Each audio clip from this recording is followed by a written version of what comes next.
Mae Cymraeg yn gallu bod yn rhan o fywyd bob dydd mewn sawl gwahanol ffordd, gan gynnwys technoleg. Os wyt ti'n defnyddio Windows 7, mae modd I ti gael y cyfran sylweddol o rhyngwyneb yn y Gymraeg. Os wyt ti'n barod I barhau, dos i'r wefan yma. Yna, clicia lawr lwytho. Byddi di'n cael dy arwen at tudalen sy'n gofyn I ti Choose the download that you need, gan roi 2 ddewis I ti. Ystyr lip yw Language Interface Pack. Ond sut mae gwybod pa un sydd ei angen arnat? Wel, yn gyntaf, clicia ar y botwm Start a hofran dy lygoden dros Computer. Clicia botwm ochr dde y llygoden ar Computer a dewis Properties. Bydd sgrin arall yn ymddangos.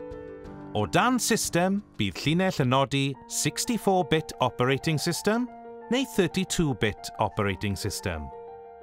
Gwna nodyn o ba un sydd gen ti, ac yna dos yn ôl i'r dudalen ar y we. Os wyt ti'n defnyddio system 32-bit, ticio'r dewis sy'n cynnwys y rhif 32.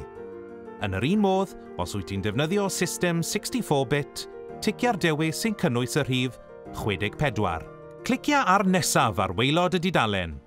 Bydd y pecyn rhyngwyneb yn dechrau lawr lwytho. Bydd rhybudd diogelwch yn ymddangos. Clicia Save a chadw'r ffeil ar dy gyfrifiadur. Yna, dos I mewn i'r ffeil yr wyt ti eisoes wedi ei lawrlwytho a chlicio ddwywaith I osod y pecyn rhyngwyneb iaith. Dilyn y cyfarwyddiadau ar y sgrin. Pan fydd y pecyn rhyngwyneb iaith wedi ei osod, dim ond un cam sy'n weddill mwyn Cymreigio Windows 7. Clicia ar Start, wedyn Control Panel, wedyn o dan Clock, Language and Region, dewis Change Display Language. Bydd blwch newydd yn ymddangos. Yn y blwch hwnnw o dan y tab Keyboard and Language, cer I Choose a Display Language. Dewis Cymraeg ac wedyn clicio ar Apply. Dilyna'r cyfarwyddiadau ar y sgrin ac yna all gofnodi.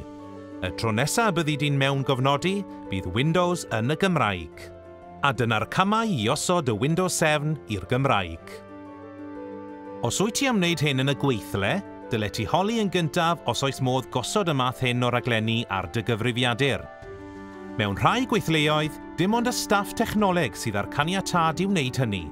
Mewn sefyllfa felly, anfon dolen y fideo hwn at y staff cymorth technegol a gofyn iddynt osod pecynnau rhyngwyneb iaith Microsoft ar dy ran. Wyt ti hefyd yn defnyddio Microsoft Office? Edrych ar ein fideo mwyn gweld sut mae modd Cymreigio'r meddalwedd hwnnw hefyd.